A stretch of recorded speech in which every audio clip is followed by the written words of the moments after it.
حفظ قرآن کی جو برکت ہے وہ آپ اور ہم سب جانتے ہیں۔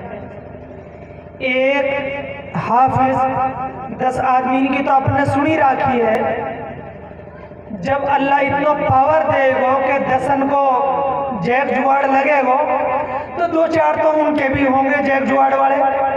ظاہر سی بات ہے جہاں میرو جیک لگے گو تو ارے اللہ یہ بھی میرو جاننے والوں یا بھیج دے۔ اور آپ نے سنا ہوگا کہ یہاں تک ہے کہ ایک حافظ کو اللہ 40 کی بھی اجازت دیں گے، 400 تک کی بات ہے، اب وہ اللہ کے اختیار میں ہے۔ بہرحال یہ صحیح بات ہے کہ حافظ اللہ کا نام ہے۔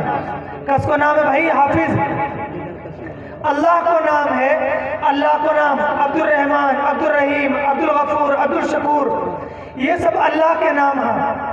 لیکن اللہ یہاں میں ایک بات ضرور ہے کہ جن کے شروع میں عبد لگ رہی ہے، جیسے ہم کہتے ہیں غفور، اس کے آگے عبد لگانا ضروری ہے، نہیں لگاؤ گے گنہگار ہو جاؤ گے، کیونکہ وہ بھی اللہ کا نام ہے۔ شکور اللہ کا نام ہے، عبد نہیں لگاؤ گے گنہگار ہو جاؤ گے۔ اور یہاں یہ بھی حافظ اللہ کا نام ہے، یہاں اگر عبد لگاؤ گے تو گنہگار ہو جاؤ گے، وہاں عبد نہیں لگائیں گے تو گنہگار، یہاں لگائیں گے تو گنہگار۔